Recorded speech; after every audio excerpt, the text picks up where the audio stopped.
Le lait. Nous avons tous grandi avec. Nous avons tous bu du lait durant notre enfance pour devenir grands et forts. Depuis des décennies, l'industrie laitière nous vante les bienfaits de ce produit naturel et sain. Mais elle n'est pas la seule. En France et en Allemagne, des laboratoires de recherche sur la nutrition recommandent de consommer quotidiennement du lait et des produits laitiers. Sous l'œil d'un scientifique, la variété de nutriments contenus dans le lait est phénoménale. Mais le lait est-il vraiment aussi bon qu'on le prétend? Aujourd'hui, son image est écornée.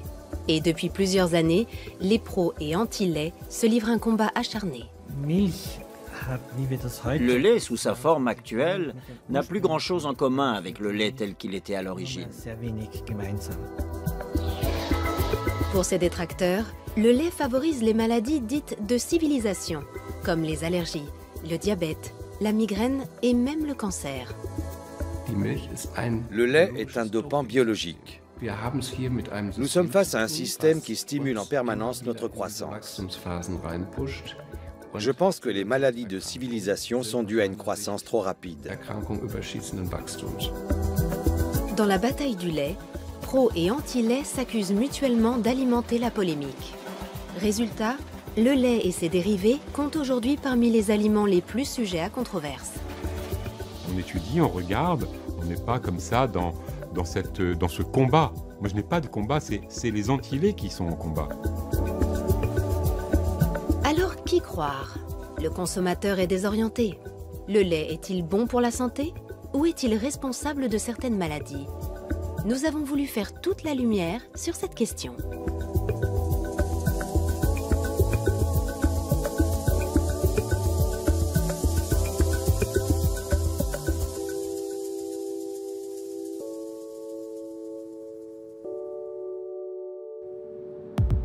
Pour les besoins de cette enquête, nous sommes partis à la rencontre de scientifiques, de médecins et de producteurs de lait à travers toute l'Europe. Première étape, la Bretagne. Nous avons voulu savoir comment le lait est fabriqué aujourd'hui et quel est l'impact de sa transformation sur les consommateurs. La coopérative laitière Laïta a accepté de nous recevoir.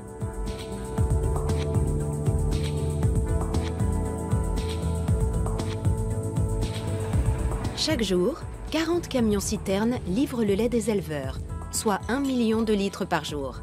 Le lait est ensuite transformé en fromage, en beurre ou en lait en poudre. Dominique Chargé, ici à droite, est le président de la coopérative. Pour ce représentant de l'industrie laitière, la controverse autour du lait n'est pas justifiée. Alors, le lait est un aliment recommandé par les nutritionnistes, c'est un aliment de base, c'est le premier que nous consommons à notre naissance et il est recommandé par le Programme national de nutrition santé. Mais comme tous les aliments, il est aujourd'hui soumis à une certaine controverse. Et pour autant, avec le niveau de sécurité sanitaire et le niveau de sécurité alimentaire que nous avons aujourd'hui dans la filière laitière, il n'y a jamais eu aussi peu de risques. Et pourtant, on entend bien des gens dire que le lait ne serait pas un bon aliment. Et je vous cite l'exemple du beurre qui, il y a 10 ans, était décrié parce qu'il était facteur de cholestérol, alors qu'aujourd'hui, le beurre est reconnu comme un bon aliment. Dès son arrivée dans une laiterie moderne comme celle-ci, le lait est transformé. Les étapes les plus importantes sont l'homogénéisation et la pasteurisation. L'homogénéisation consiste à réduire les particules de matière grasse pour éviter que la crème ne remonte à la surface. La pasteurisation consiste à chauffer le lait à une température de 72 à 75 degrés pendant 30 secondes. Cette étape vise à détruire les germes et les bactéries et à garantir la bonne conservation du lait. Dans cette entreprise, le lait pasteurisé est transformé en différents produits, comme par exemple le fromage. Malgré un mode de production industriel, la direction de Laïta affirme que ces produits restent naturels. Fabriqués de façon traditionnelle, ils seraient sains et sans danger.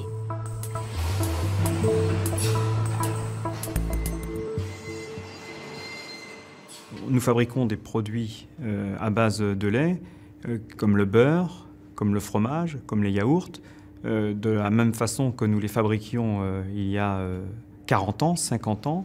avec des techniques et des process qui sont sans doute nouveaux, mais qui sont aujourd'hui contrôlés et qui sont reconnus et qui sont soumis à une réglementation très stricte. Et je pense qu'avec le niveau de sécurité sanitaire et le niveau de sécurité alimentaire qu'il y a aujourd'hui dans la filière laitière, le lait est un excellent produit et que l'on peut consommer sans problème.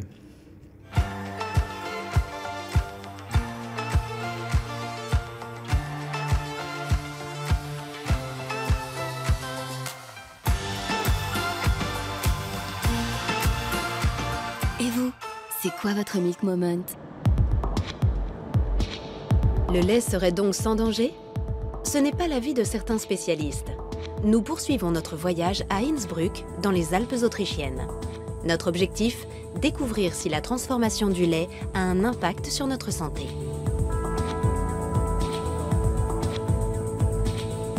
Nous avons rendez-vous au cabinet du docteur Maximilian Ledorowski. Ce médecin est spécialisé dans les intolérances alimentaires.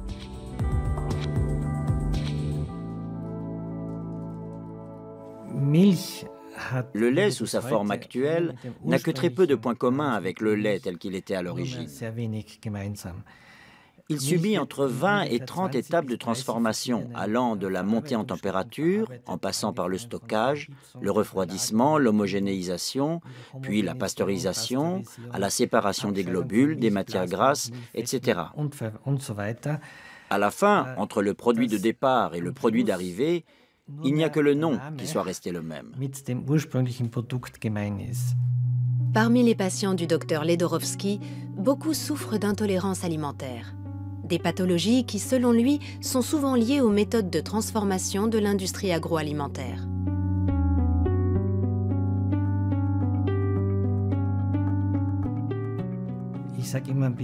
Je dis toujours avec ironie que je soigne les maladies que les nutritionnistes ou les médecins-chercheurs en nutrition ont créées grâce à leurs recherches. Les produits laitiers modernes sont particulièrement visés. Pour le docteur Ledorowski, c'est la transformation du lait qui pose un problème. Notre système digestif est naturellement conçu pour digérer le lait et les produits laitiers tels qu'ils étaient à l'origine. Mais la récente évolution de l'industrie agroalimentaire est telle que notre corps n'a pas eu le temps de s'adapter. Il faudrait plusieurs générations pour y parvenir.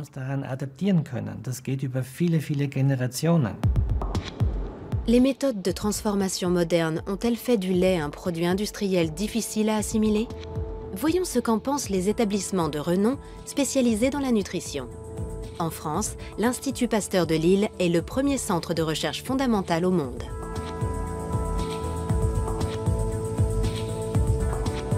C'est une référence pour le gouvernement français et pour l'OMS, l'Organisation mondiale de la santé. Jean-Michel Le Serre dirige le service de nutrition de l'Institut. Nous lui avons demandé si la transformation du lait pouvait avoir des conséquences négatives sur la santé. C'est une drôle d'idée. Tous les aliments sont transformés et cette transformation peut apporter des modifications positives ou négatives.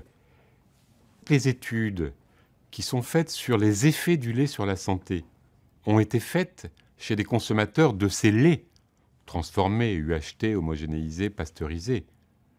S'il y avait un effet négatif, alors que c'est ces laits-là qui sont étudiés et qui montrent qu'il y a un effet positif, on ne comprend pas.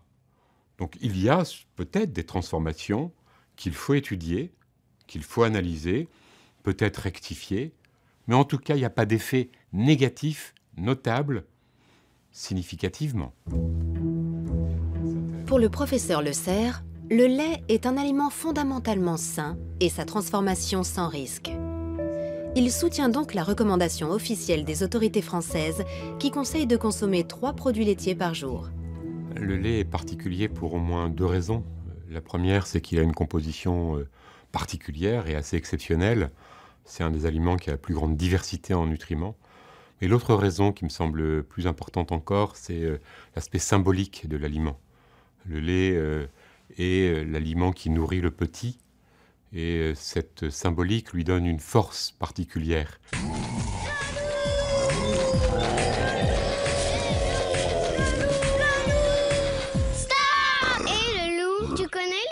de Paf Paf Paf le loup? Alors, c'est l'histoire de 3 petits cochons qui mangeaient 3 produits laitiers par jour. Quand tout à coup, paf, paf, le loup! Les produits laitiers sont nos amis pour la vie. En Allemagne aussi, l'Institut national de nutrition financé par l'État encourage la consommation de produits laitiers. Idéalement, l'Institut préconise la consommation d'1/4 de litre de lait écrémé et de 2 tranches de fromage maigre par jour. L'Allemagne et la France sont les 2 plus gros producteurs de lait d'Europe. Dans ces 2 pays, l'industrie laitière est un acteur économique de poids. La France produit près de 25 millions de tonnes de lait de vache par an. L'Allemagne en produit près de 32 millions. Ces quantités colossales s'expliquent par l'efficience des élevages, mais aussi par l'utilisation de vaches à haut rendement et d'aliments concentrés.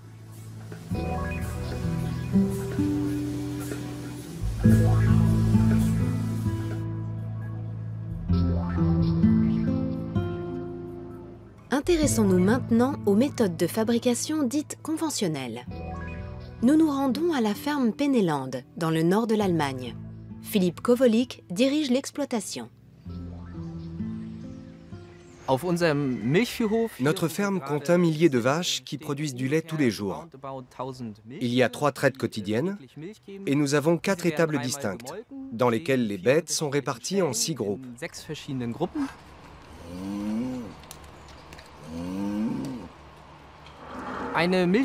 Au cours de leur vie, nos vaches laitières fournissent 28 000 litres de lait, soit une moyenne de 9 500 litres par an.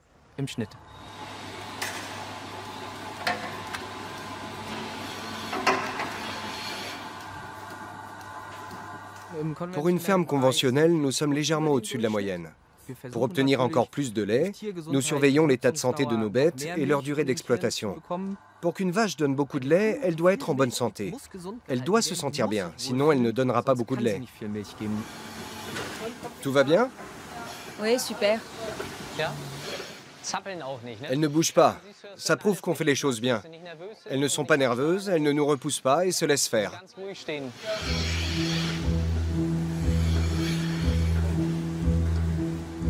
La qualité du lait et de ses nutriments est liée aux conditions d'élevage des bêtes, à leur état de santé et à leur alimentation.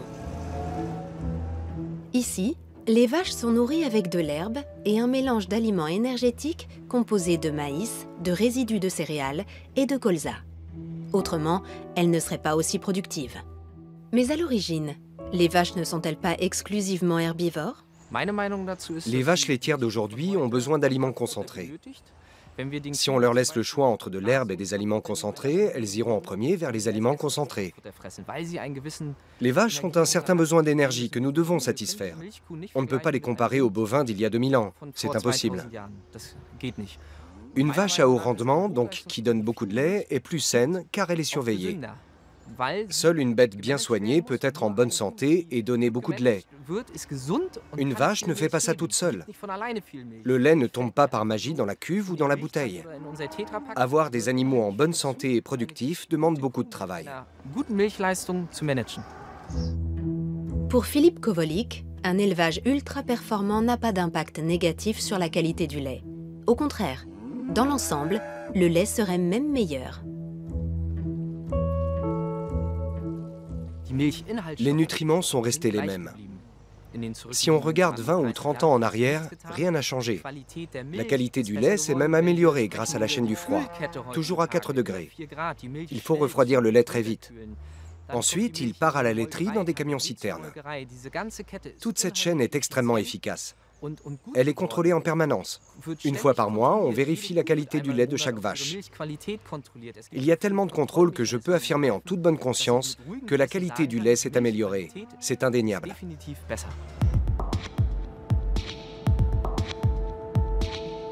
La qualité du lait s'est-elle réellement améliorée? Pour en avoir le cœur net, nous nous rendons à la clinique Paracelsus dans le nord-est de la Suisse.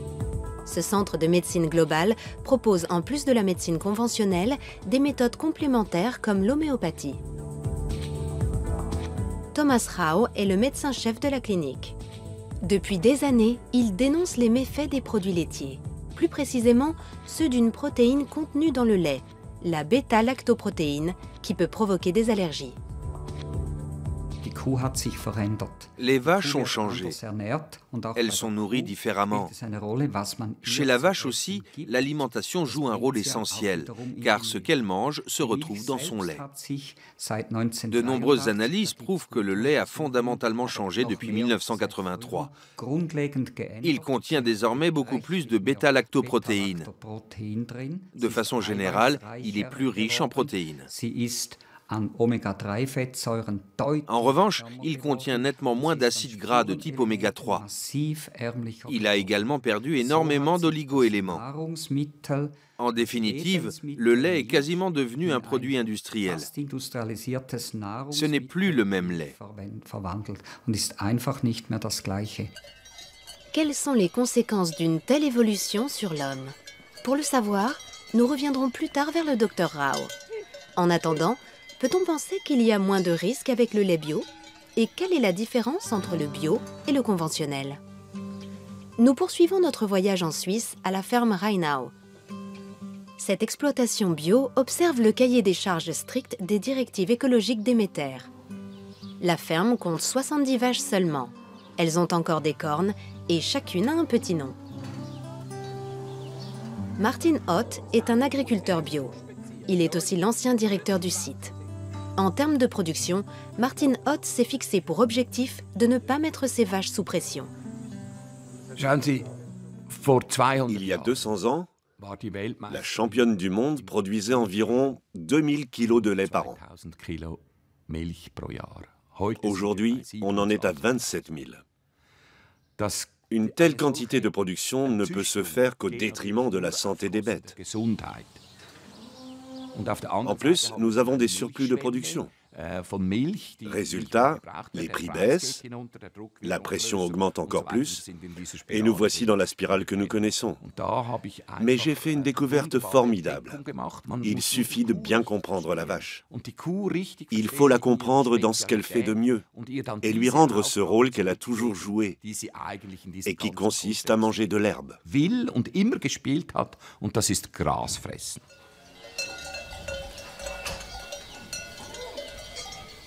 Les vaches sont donc faites pour manger de l'herbe. En tant qu'entreprise certifiée Déméter, la ferme Rheinau mise sur un élevage respectueux des besoins des animaux. Elle n'utilise donc aucun additif dans la nourriture, ni aucun médicament préventif tel que les antibiotiques. Avec les vaches à haut rendement, le recours aux antibiotiques est régulier. Il permet par exemple d'éviter une inflammation des pies. En principe, ces antibiotiques ne se retrouvent pas directement dans le lait. Mais de façon détournée, ils peuvent avoir un impact sur la santé des consommateurs. L'étude des statistiques nous apprend qu'une vache européenne dite normale reçoit un traitement par antibiotique une fois par an. Ce sont des médicaments ultra efficaces qui perturbent l'équilibre bactériologique du lait. Du coup, la vache devient plus fragile. Autre conséquence, les antibiotiques sont éliminés dans l'urine et dans les excréments qui s'infiltrent dans le sol. Ils modifient la microbiologie des sols, qui modifie la croissance des plantes. Le cycle est sans fin. Avec le temps, l'homme développe une résistance aux antibiotiques, qui deviennent moins efficaces, mais dont nous avons besoin dès que nous sommes malades. Ici, le nombre de vaches dépend de la surface nutritive au sol. C'est une économie circulaire qui inclut l'agriculture et qui se suffit à elle-même, avec pour conséquence des tarifs au litre beaucoup plus élevés. La ferme se présente comme le contre-modèle d'un élevage dit conventionnel, qui pour la plupart achète des aliments contenant du maïs et de l'huile de palme sur le marché international. Si on ne change rien à ce système et qu'on veut produire les mêmes quantités de lait qu'à l'heure actuelle, on ne peut pas faire du bio, car le bio reste un système. La production mondiale de lait à partir de l'herbe sera toujours limitée, notamment par les vaches. Si on encourage ce système, il y aura moins de lait et son prix remontera. Il sera peut-être plus cher que le Coca-Cola, mais ce sera à nouveau le prix juste. Le lait retrouvera alors toute sa place dans notre alimentation. Il ne sera plus un produit comme les autres, un produit industriel qu'on trouve partout, sous toutes les formes. Voilà comment je vois les choses. Le lait bio serait donc une alternative durable à la production de lait industriel dans le monde. Mais est-il aussi plus sain? Nous partons à Karlsruhe, dans le sud-ouest de l'Allemagne. L'Institut Max Rubner est le centre de recherche national pour l'alimentation et la nutrition. Nous avons rendez-vous avec le professeur Bernhard Watzel. Il dirige le département de physiologie et de biochimie de la nutrition.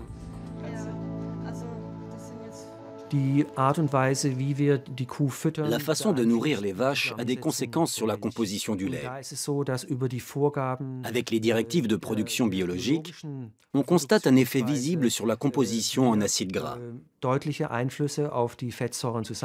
En général, dans un lait bio, nous avons des compositions plus intéressantes, avec de fortes concentrations en nutriments essentiels, comme les oméga 3. On en trouve en général 50% de plus. À long terme, cela peut présenter un certain avantage, mais un avantage somme toute très relatif. Pour le professeur Watzel, le lait est un aliment sain et le lait bio l'est un peu plus encore. Pourtant, de nombreuses personnes ne supportent pas le lait. La cause la plus connue est l'intolérance au lactose. En Europe centrale, près d'1 personne sur 7 est concernée. Depuis quelques années, on s'intéresse beaucoup à l'intolérance au lactose. De plus en plus de personnes pensent souffrir de cette pathologie. Mais au fait, qu'est-ce qu'une intolérance au lactose ? Nous avons posé la question au docteur Ledorowski, spécialiste des intolérances alimentaires à Innsbruck. En réalité, l'intolérance au lactose représente la norme.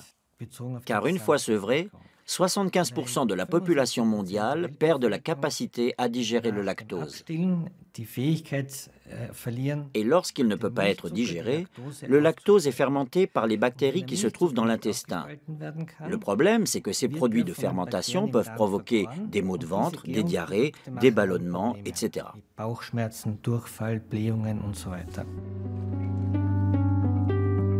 D'après le docteur Ledorowski, l'intolérance au lactose est de plus en plus fréquente. Mais ce n'est pas le seul problème. Ce phénomène s'explique notamment par une augmentation de la consommation de lait. Mais c'est aussi la façon de transformer le lait qui est en jeu. La transformation des produits laitiers comporte tellement d'étapes qui peuvent déclencher une réaction que les intolérances augmentent forcément. On a tendance à incriminer le lactose, mais il s'agit souvent de l'association de plusieurs intolérances. Le lactose n'est pas le seul responsable. Avant, il n'y avait quasiment pas d'épaississant dans les produits laitiers. Aujourd'hui, il n'y a pas un yaourt qui ne contienne pas d'alginate, de farine de graines de caroube ou d'autres produits de ce genre, juste pour épaissir la texture ou améliorer le goût.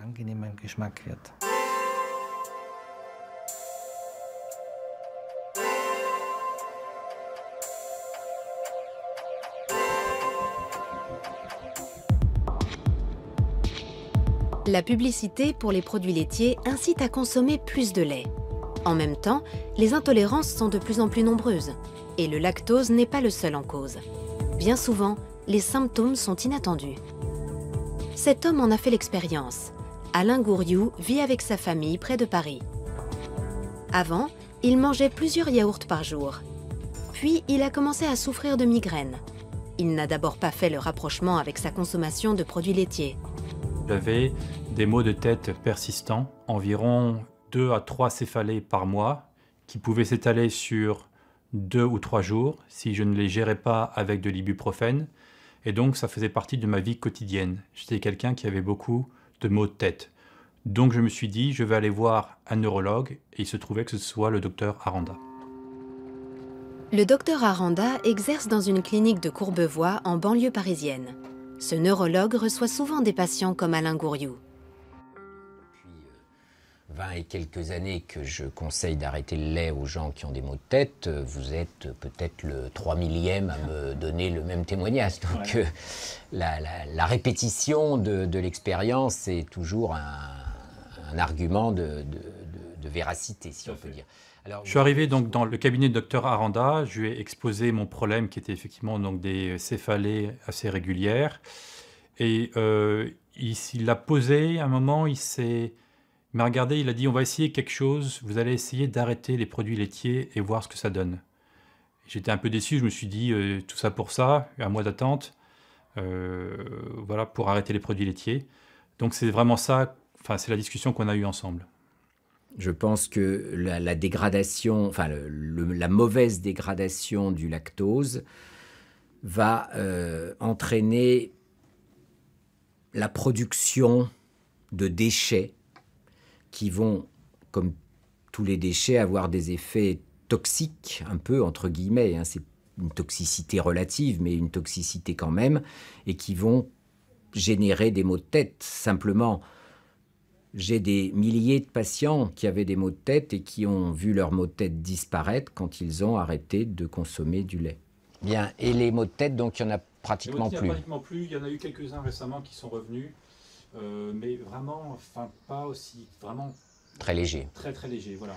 Alors, quasiment du jour au lendemain, quand j'ai arrêté les yaourts, le lait, la crème, je n'ai plus de maux de tête. C'est-à-dire qu'en fait, mes épisodes de céphalée que j'avais tous les semaines ou tous les 2 semaines se sont tout simplement arrêtés, quasiment du jour au lendemain. Maintenant, est-ce que c'est lié directement à la non-consommation de produits laitiers? Ça, je ne pourrais pas vous dire. Mais la coïncidence est quand même frappante que quasiment du jour au lendemain, j'arrête le lait, les crèmes et les yaourts et que je n'ai plus de maux de tête. Ou que des maux de tête très légers qui durent très peu de temps, que je n'ai même pas à traiter avec de l'ibuprofène.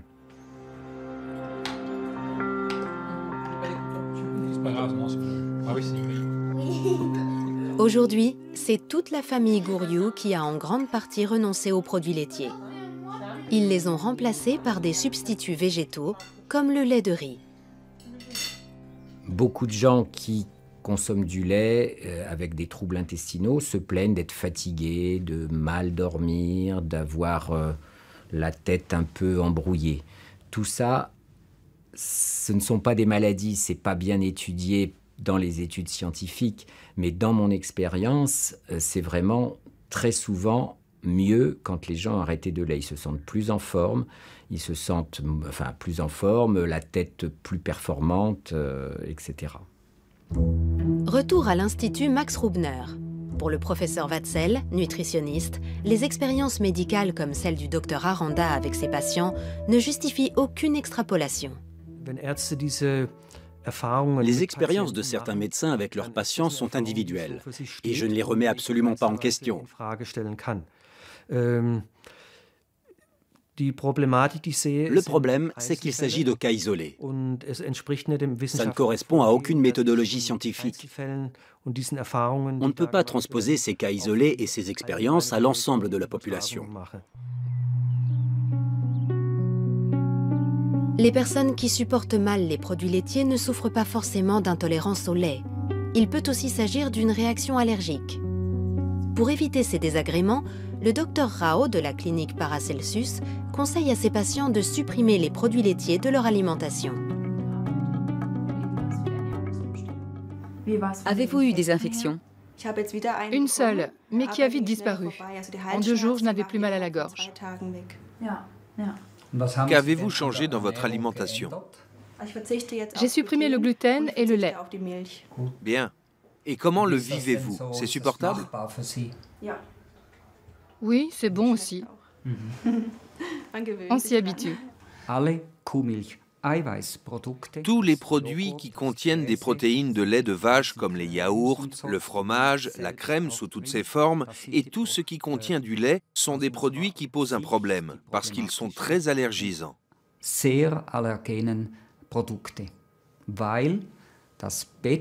La bêta-lactoprotéine, la protéine de lait de vache, est de loin l'allergène alimentaire le plus fréquent. Beaucoup plus fréquent que le lactose et beaucoup plus fréquent que le gluten, les fruits à coque ou autres.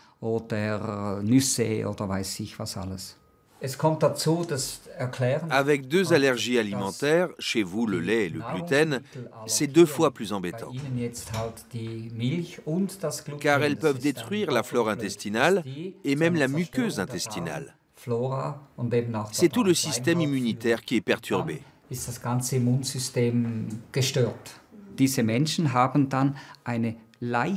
Ces personnes ont un taux d'histamine légèrement plus élevé. Du coup, elles réagissent plus fortement à d'autres allergies.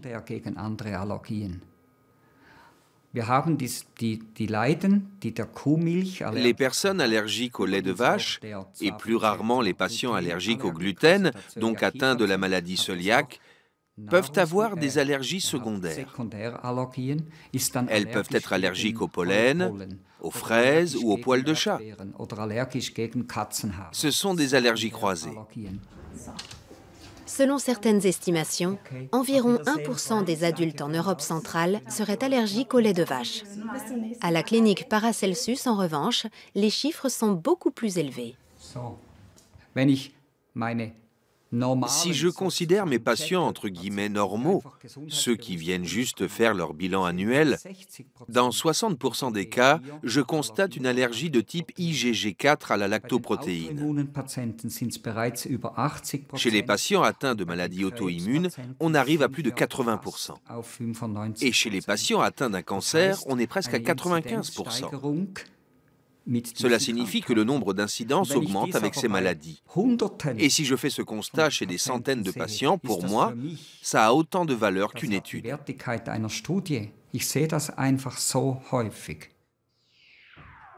D'après les conclusions du Dr Rao, le lait et ses dérivés peuvent aussi provoquer des troubles immunitaires, c'est-à-dire un affaiblissement chronique de notre système de défense.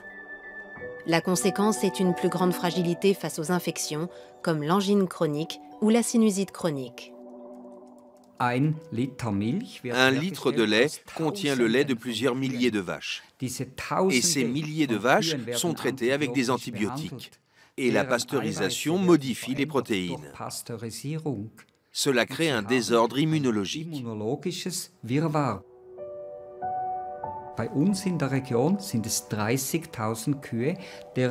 Dans notre région, c'est le lait de 30 000 vaches qui est mélangé pour ensuite être transformé.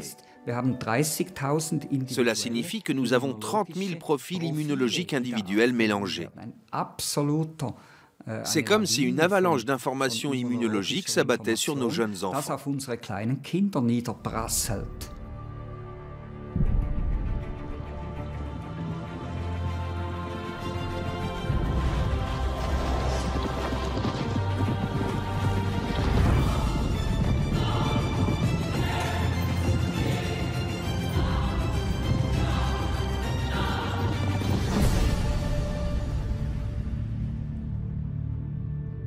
Le lait, une force de la nature. Le lait est souvent associé aux enfants. Depuis des décennies, on dit que les enfants doivent boire du lait.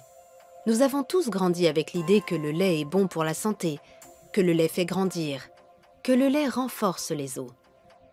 Quand j'étais petit, le lait était un élément essentiel de notre alimentation. On n'avait pas besoin d'explications ni de raisons particulières, c'était comme ça. Les centres de recherche comme l'Institut Pasteur de Lille le confirment. Le lait est particulièrement recommandé aux enfants. Il a une grande diversité. Il contient des protéines de très grande qualité, de très grande diversité, avec des spécificités au niveau de leur efficacité pour faire grandir.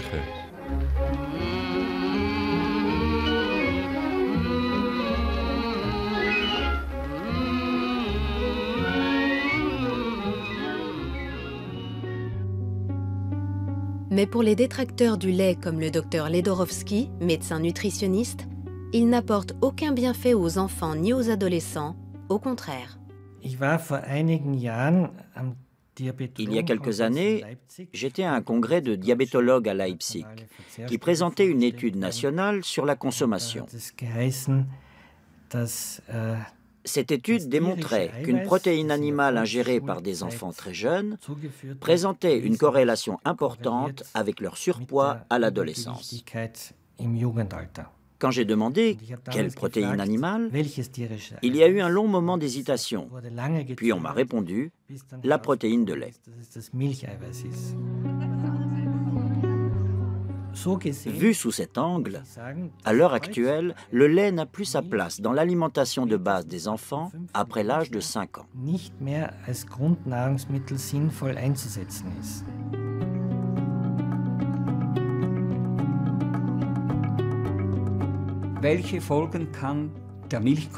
La consommation de lait peut avoir des conséquences très différentes sur les enfants.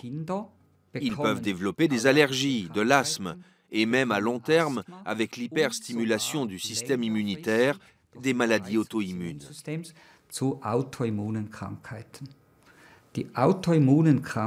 À ce jour, les maladies auto-immunes sont celles qui augmentent le plus chez les enfants. L'arthrite juvénile, le diabète et beaucoup d'autres.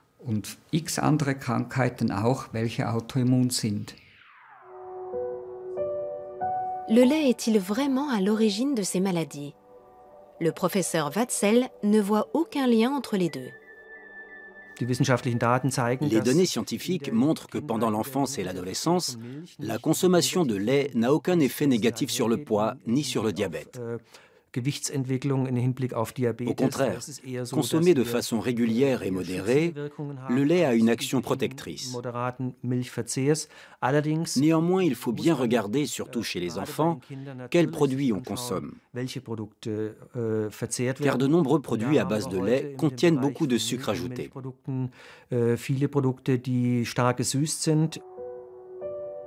Ce ne sont donc pas forcément des produits que nous conseillons pour l'alimentation des enfants. En revanche, le lait, les yaourts nature et le fromage sont tout à fait recommandés, car ils contiennent une grande variété de nutriments essentiels. Le lait est un produit naturel et de qualité. Le lait est sain et il rend beau. C'est ce qu'affirme ce spot publicitaire. Un message qui n'est pas si éloigné de l'adage selon lequel, grâce à sa forte teneur en calcium, le lait favorise le développement des os chez l'enfant et prévient l'ostéoporose chez l'adulte.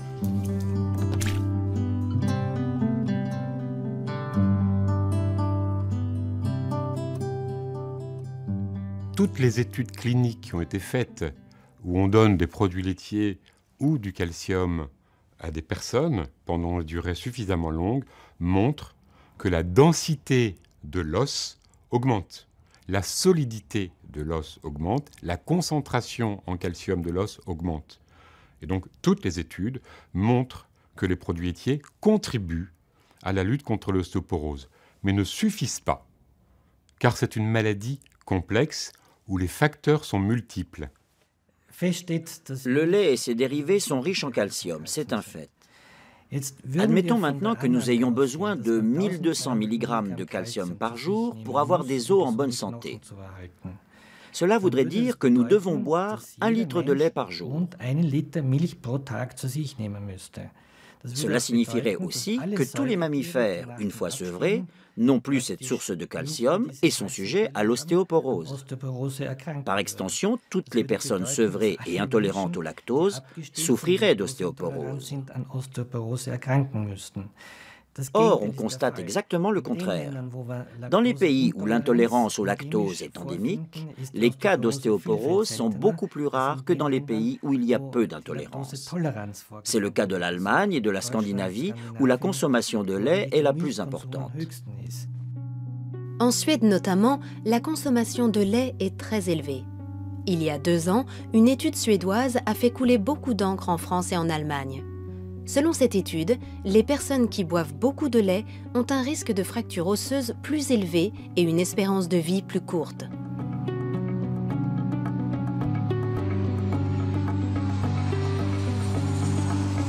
Nous décidons de nous rendre sur place. À l'université d'Uppsala, nous avons rendez-vous avec le professeur Carl Michaelsson, nutritionniste. C'est lui qui a dirigé cette étude. Il a comparé les données de plus de 100 000 hommes et femmes suédois de plus de 40 ans. Chez les femmes, nous avons découvert un risque élevé de fractures, des fractures de la hanche en particulier. C'est la fracture la plus grave chez les personnes âgées. Nous avons également noté un taux de mortalité plus important chez les femmes qui boivent beaucoup de lait. Nous avons constaté cette même tendance chez les hommes, mais à une moindre échelle. Pour le professeur Michaelson, ces résultats s'expliquent par la présence de galactose, un composant du lactose.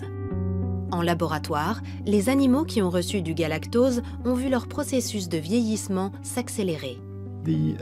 La quantité de galactose administrée à ces animaux correspond à la dose présente dans 1 à 2 verres de lait, ce qui corrobore parfaitement les résultats de notre étude. Le lait et ses dérivés seraient-ils nocifs? Pour le professeur Michaelson, la question n'est pas aussi tranchée. Son étude fait clairement la distinction entre le lait à boire et les produits fermentés comme les yaourts et le fromage. Ces derniers contiennent nettement moins de galactose, mais cette étude a permis d'autres révélations. Nous avons également découvert que la consommation élevée de fromage, de lait caillé et de yaourt était associée à un risque légèrement réduit de fractures et de mortalité, contrairement au lait. Pour l'heure, si le professeur Michaelson ne donne aucune recommandation nutritionnelle, c'est qu'il n'est pas encore arrivé au terme de son programme d'études. Cependant, pour lui, une chose est d'ores et déjà sûre. Boire du lait en grande quantité ne permet pas de prévenir les fractures. Notre étude montre que le lait augmente le risque de fracture chez les personnes âgées, alors que nombre d'autres études démontrent qu'il ne diminue pas le risque de fracture, contrairement à ce qu'ont affirmé les producteurs de lait pendant des dizaines d'années.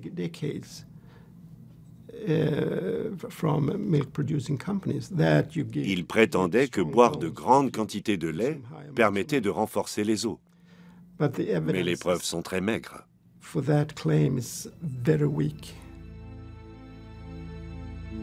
Les Français et les Allemands devraient-ils boire moins de lait pour éviter tout risque de fracture? Non, répondent les spécialistes des deux pays.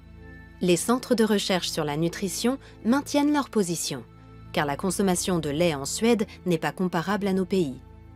Par ailleurs, cette étude montre que boire du lait en quantité trop faible n'est pas bon non plus. Quand on regarde dans cette étude, les femmes consommaient environ 600 ml de lait par jour. Aujourd'hui, en France, on est à 100 ml. Donc ce sont deux choses qui sont totalement différentes. Et donc il faut se poser la question du pourquoi les excès de produits laitiers, puisque c'est un excès, ne sont pas bénéfiques. Il me semble qu'un excès n'est jamais bénéfique. Et donc moi, je ne recommande absolument pas l'excès. L'autre excès, qui est bien démontré cette fois-ci, c'est que les personnes qui ne consomment pas du tout de produits laitiers, pour des tas de raisons, ça peut être des enfants qui n'en consomment pas pour des raisons qui sont liées à une intolérance quelconque, ont beaucoup plus de fractures, 2 à 3 fois plus de fractures. Ça, c'est totalement démontré. Cette étude suédoise aura eu le mérite de prouver une chose. Avec les aliments complexes comme le lait, il est difficile d'être catégorique. Par ailleurs, dans quelle mesure les résultats d'études isolées autorisent-ils l'extrapolation? Lorsqu'on s'intéresse aux effets des aliments sur la santé, il convient de se poser la question suivante. De quelles informations disposons-nous? Toutes les études ne sont pas aussi qualitatives.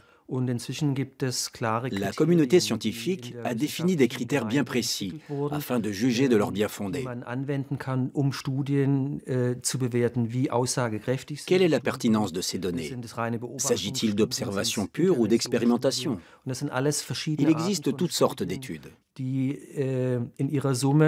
Nous, les scientifiques, sommes en mesure d'établir un classement. Nous pouvons les ranger dans la catégorie des études convaincantes, des études plausibles ou de celles qui relèvent de la possibilité.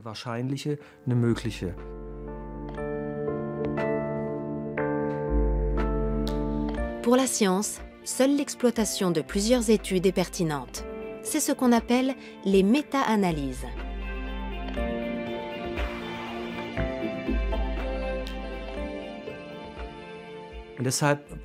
Je conseille toujours aux journalistes de ne pas se fier à une seule étude, car vous en trouverez toujours une qui confortera vos arguments ou votre interprétation. Mais du point de vue scientifique, ce n'est pas juste. Nous devons prendre en compte l'ensemble des données. C'est le seul moyen d'évaluer de façon à peu près objective la valeur de ces informations.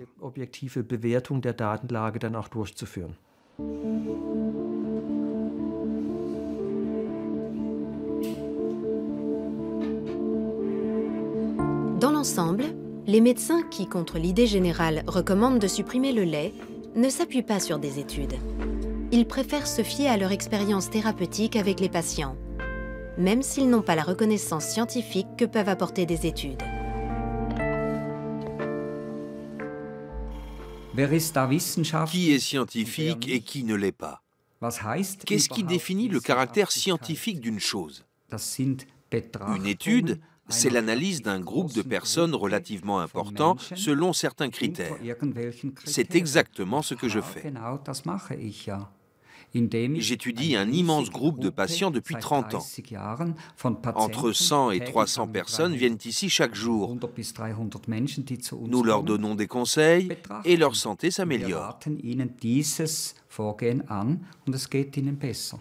Pour moi, c'est beaucoup plus empirique et scientifique que certaines études mensongères.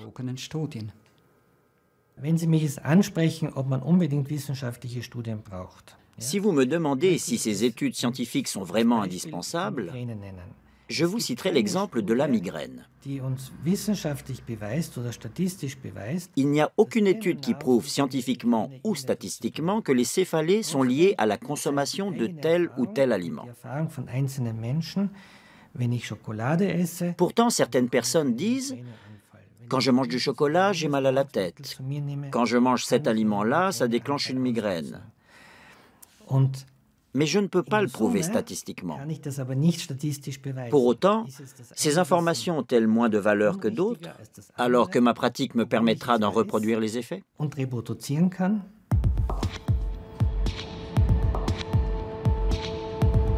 Les anti-laits pointent un autre problème, le manque d'indépendance de certaines études, ou encore les liens entre les scientifiques et l'industrie. Nous partons dans le sud de la France, dans la région de Nîmes.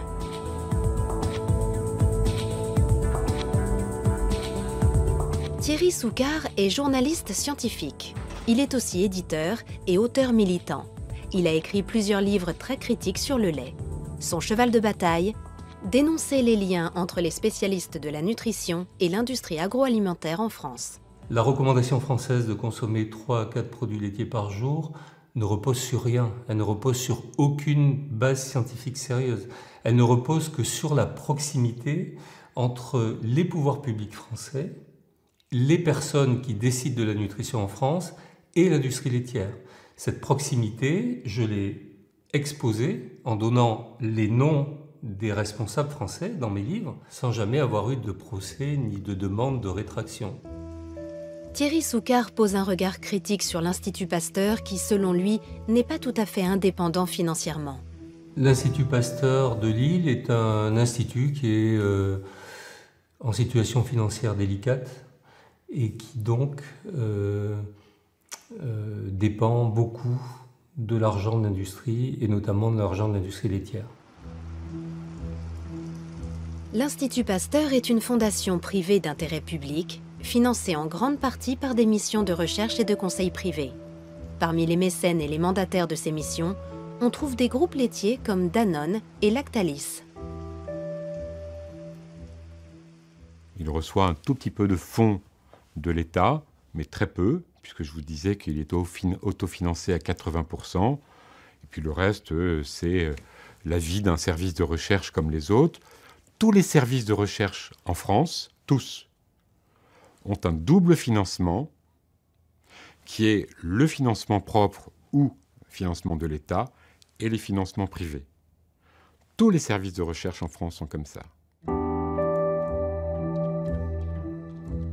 Thierry Soucard dénonce aussi les liens entre le professeur Le Serre et l'industrie laitière.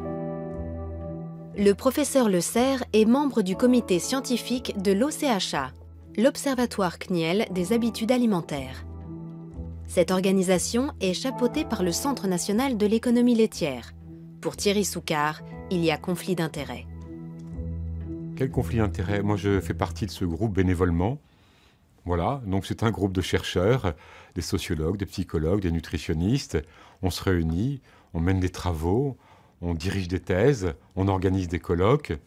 On fait ça parce qu'on est passionné par notre métier. Je ne vois pas très bien où est le conflit d'intérêts. Il n'y a que lui qui n'y voit pas de problème. Toute la presse y voit un problème. Tous les gens qui s'occupent d'éthique voient un problème avec les conflits d'intérêts entre chercheurs et industriels. Mais quand vous interrogez un médecin ou un chercheur qui est lié à l'industrie pharmaceutique ou l'industrie agroalimentaire, évidemment, il ne voit pas de problème. Retour en Allemagne, et à la question qui nous préoccupe, le lait est-il bon ou pas pour la santé? L'ultime étape de notre voyage nous conduit à l'université d'Osnabrück, dans le nord-ouest de l'Allemagne. C'est ici qu'enseigne le professeur Bodo Melnick, dermatologue. Le professeur Melnick a développé une théorie sur le lait qui a fait beaucoup de bruit dans le milieu scientifique ces dernières années. Selon lui, le lait contiendrait un système de signaux biochimiques qui stimule la croissance et qui peut avoir de lourdes conséquences. Nous savons désormais que l'acné apparaît de plus en plus tôt, dès l'âge de 8-9 ans. Nous savons aussi qu'il dure beaucoup plus longtemps. Environ 50% des Américaines, par exemple, ont encore de l'acné à la trentaine. Le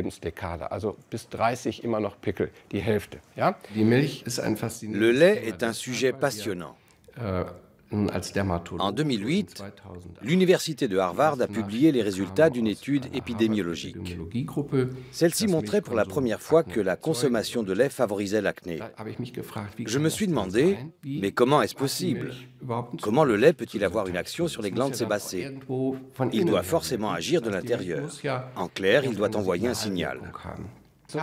Nous avons donc redéfini le lait. Nous avons décrété qu'il ne s'agissait pas d'un aliment ordinaire. Il faut bien comprendre que le lait a un objectif, stimuler la croissance. Le lait joue un rôle capital. C'est un dopant biologique. D'après la thèse du professeur Melnick, le lait envoie deux signaux de croissance dans le corps. Premièrement, ces acides aminés stimulent le foie qui produit l'hormone de croissance IGF-1. Deuxièmement, les micro-ARN, des petites particules génétiques, régulent les gènes humains pour stimuler la croissance. L'acné apparaît à la puberté, alors que notre corps est peut-être déjà en train de stimuler le développement anormal d'autres glandes. Et ça continue jusqu'au diabète. Si ces signaux sollicitent en permanence nos glandes, c'est là qu'apparaissent le diabète, le surpoids, l'insuline qui fait grossir les cellules adipeuses et pour finir les maladies liées à la démence. Pour Parkinson, qui est aussi une maladie neurodégénérative qui évolue en permanence, il y a une corrélation évidente avec la consommation de lait. Nous sommes face à un système qui stimule en permanence notre croissance. Je pense que les maladies de civilisation sont dues à une croissance trop rapide. Selon le professeur Melnick, cette croissance excessive peut même augmenter le risque de cancer. Le lait contient une particule génétique spécifique également fabriquée par les cellules cancéreuses pour accélérer leur croissance. On l'appelle OncoMIR21.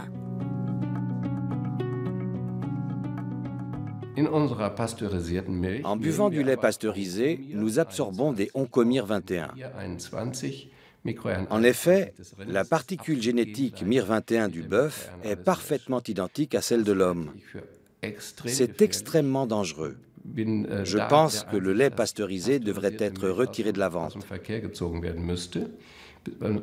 Je conseillerais vivement aux patients qui veulent boire du lait de choisir du lait UHT, car cette étape de chauffage à très haute température annule cet effet.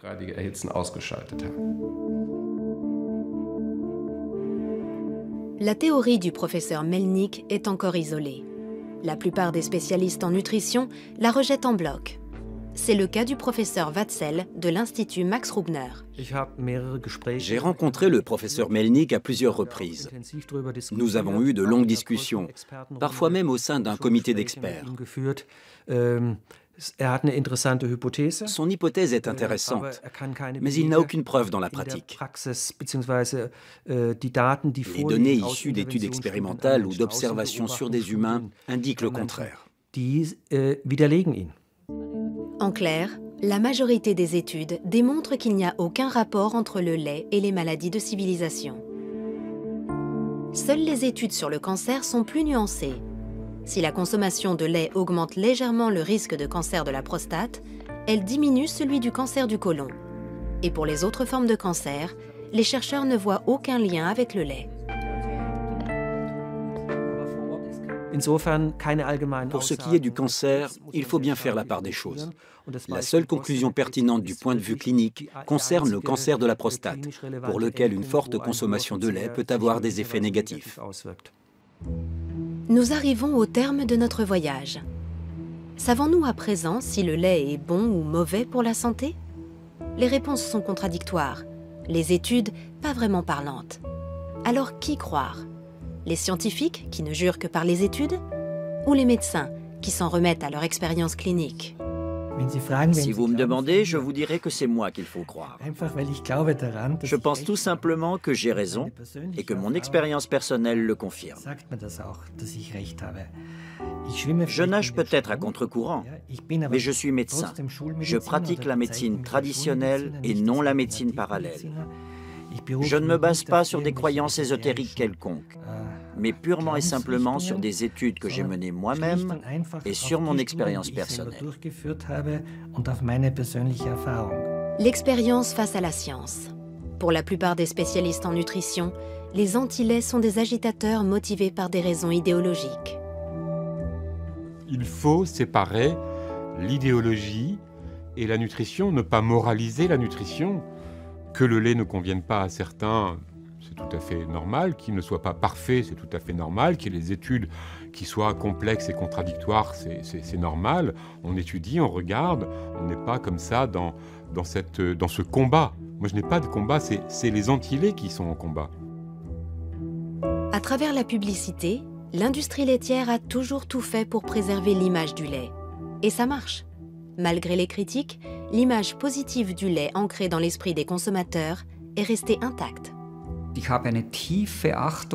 J'ai un profond respect pour les performances en marketing des industriels. Ce sont des pros. Ils ont réussi à retourner l'opinion. C'est un lavage de cerveau qui dure depuis 30 ans. Ils ont tellement bien réussi qu'aujourd'hui, tout le monde est convaincu que le lait est bon pour la santé. Parmi les experts, le débat reste ouvert. Faut-il oui ou non consommer du lait? Les avis sont partagés. Sur le plan nutritionnel et physiologique, le lait est riche en nutriments essentiels. Il regorge de protéines, de minéraux et surtout de calcium. Du point de vue scientifique, tous ces arguments plaident en faveur d'une consommation modérée mais régulière.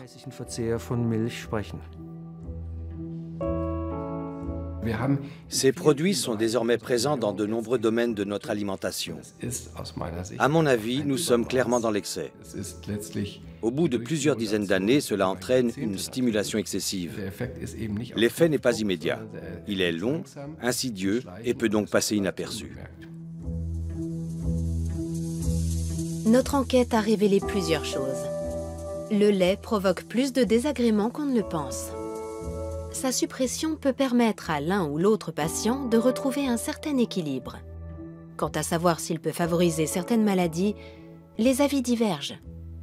Chacun se fera donc sa propre idée sur la question.